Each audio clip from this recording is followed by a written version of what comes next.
Today, I want to talk about 5 reasons why being discarded by a toxic person, especially a narcissist or any cluster B personality, why it's so difficult. I want to talk about what goes on in the narcissist's mind so that we understand what they're trying to do. Because when we can understand that, when it happens, and it usually happens when a person least expects it, usually somebody that is in a relationship with a toxic person realizes it's toxic, they want out, but the toxic person reels them in and gets them to invest once again in the relationship only to discard them again. This creates so much confusion in the victim. It's devastating and they don't understand it. So what happens when we don't understand it is that our mind gets stuck in rumination.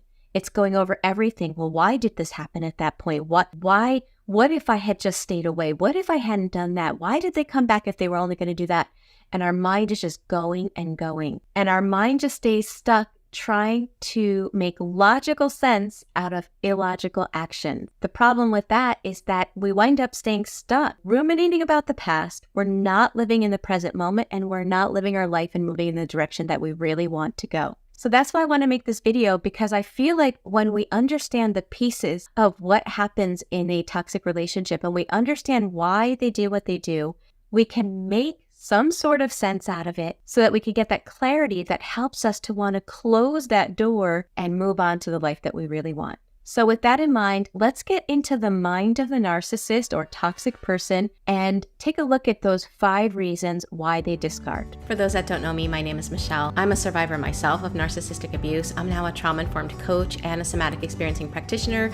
I'm also the founder of the School of Transformation, where I meet live on Zoom with victims of childhood trauma, narcissistic abuse, complex PTSD from all over the world. We meet live on Zoom weekly. So if you're looking for a more personal, interactive assistance as you're healing, make sure you check out the School of Transformation.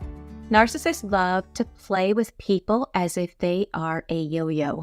Okay, so long before the discard, the narcissist worked really hard to seduce the person that they wound up in a relationship with. They did things and said things with the purpose of seducing you. They work really hard so that you feel like the chosen one. The interesting thing is that they never really tell you why you're the chosen one. They're never specific. They never help you to understand why you personally are chosen. You just are bombarded with the fact that you are chosen, and they put you up on a pedestal. Now, a lot of times we hear that narcissists are the only ones that are allowed up here and they like people, beneath them. This case is a little different. They love to put you on a pedestal in the beginning because they know that the higher up they put you, the harder the fall down when they finally discard you. So it begins like a game of yo-yo. You throw the yo-yo away from you, you pull it back up. You throw it away from you and you pull it back up over and over like a game, something that helps you to pass time. That's what they do. It's something that helps them to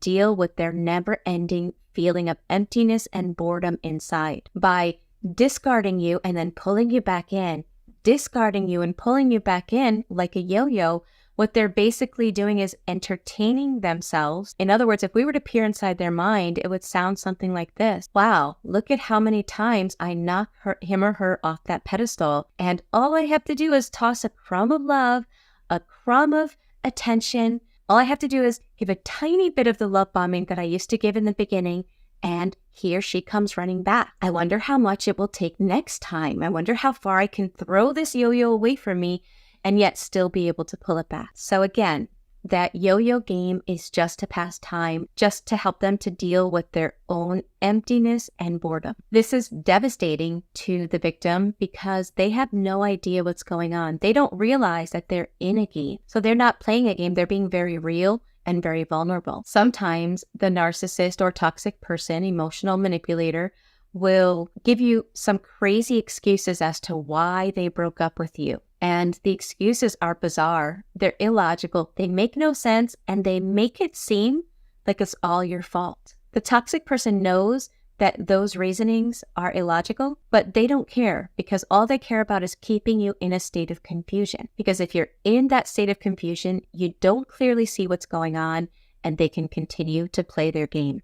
Number two, second reason that they discard you and why it's so painful is because you wised up. Maybe you began looking up information on the internet. You fell on some videos, kind of like this one, and your eyes were opened and you realized that there are terms for what they're doing, that there's a whole massive amount of people that are going through the same thing. And you know that they're going through the same thing because when they describe it, it's almost like you've been dating the same person. So two things come about because of this. Either one, they want to discard you because you now know the truth. And I've heard that from a lot of people, especially men that have been with female narcissists. Once the woman knows that you've caught on and you know what she's doing, it's almost like it's no more fun to play the game because you've been caught, right? So that's what happens in that case. So the narcissist hates when their significant other responds instead of react. The woman learns these tactics, these behaviors, and she begins to learn what she's doing as well that's fueling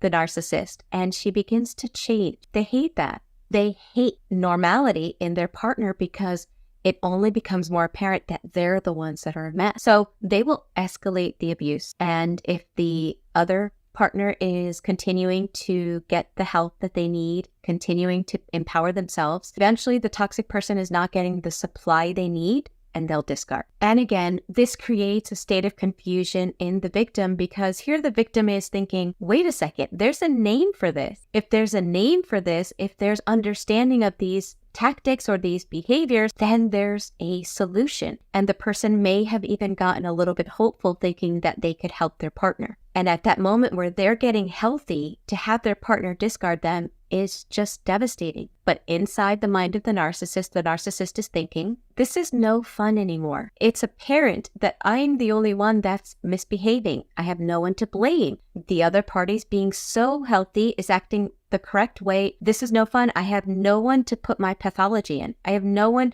to throw my shame into, as if it's like a three-pointer, right? They want to dump it into somebody else. I have no one to project my anger onto because my partner is acting calm. I don't want to deal with this. This is no more fun. I'm out. Game over. Number three, another reason why they discard you and why it becomes so confusing is sometimes at this moment when you're starting to catch on, you're starting to improve your behavior, you're starting to not get sucked in to the toxicity anymore, they try something different. And sometimes that something different is getting involved with someone else, even if it's just an emotional relationship. What happens is they are now getting positive supply from someone else while getting negative supply from you. So when they're getting negative supply, they're dumping all of their negative emotions into you. They're starting fights to cause drama. They're doing everything to push your button so that you explode. And that's like a release valve inside of them. And they're getting positive supply from this other person because this other person is now seeing them how you saw them in the beginning. The idealization phase where they presented exactly what you wanted to see. Sadly, this triangulation can go on for a very long time. Oftentimes, the victim that is providing the negative supply has been so beaten down by this point that the narcissist twisted thinking, and the twisted thinking is, you don't deserve me, or all of our problems are your fault. And this only becomes stronger in the narcissist's mind when they're getting positive supply because they're thinking, this person doesn't see me as awful as she does or he does. Therefore, the problem is with that person because look at me, I'm adored. And that's their false reality. Sadly, the narcissist will stay in that dynamics for a long time if the negative supply is willing to, because that is their ideal situation. They have someone to dump their junk on and someone that adores them.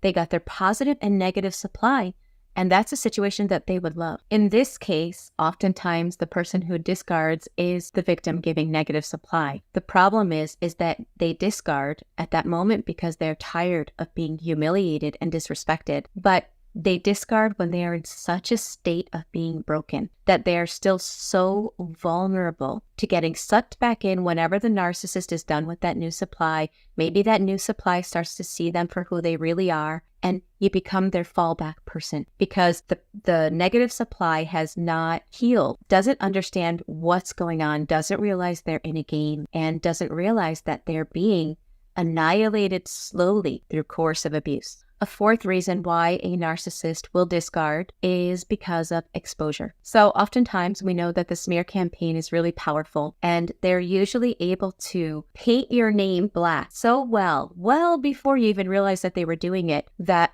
most people won't believe you. However, if there's a moment where somebody sees the truth, then the narcissist begins to see that they've lost that person, right? That person has seen the truth and there's no going back. The narcissist believes in out of sight, out of mind.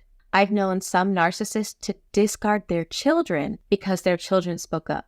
They would rather act as if their children did not even exist because of their fear of exposure, rather than try to look at themselves and work on their relationship with their children, which is really sad.